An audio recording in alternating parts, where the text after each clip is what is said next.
Abiria ya Air Canada iligongana na gari la moto kwenye uwanja wa ndege wa LaGuardia, New York nchini Marekani usiku wa Jumapili, Machi 22, mwaka 2026, tukio ambalo limesababisha vifo vya takribani watu wawili ambao ni rubani na msaidizi wake, kulingana na taarifa za mamlaka. Ndege hiyo aina ya Bombardier CRJ-900 ilikuwa ikitumia huduma ya Jazz Aviation kwa niaba ya Air Canada. Ilikuwa na abiria 72 na wafanyakazi wanne.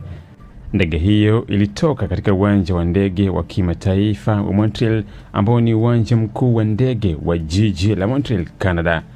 Tukio hili limesababisha taharuki kubwa katika uwanja wa ndege, huku vyombo vya dharura vikiwasili haraka kukabiliana na ajali. Shahidi mmoja alieleza kuwa ndege hiyo ilionekana kugongana na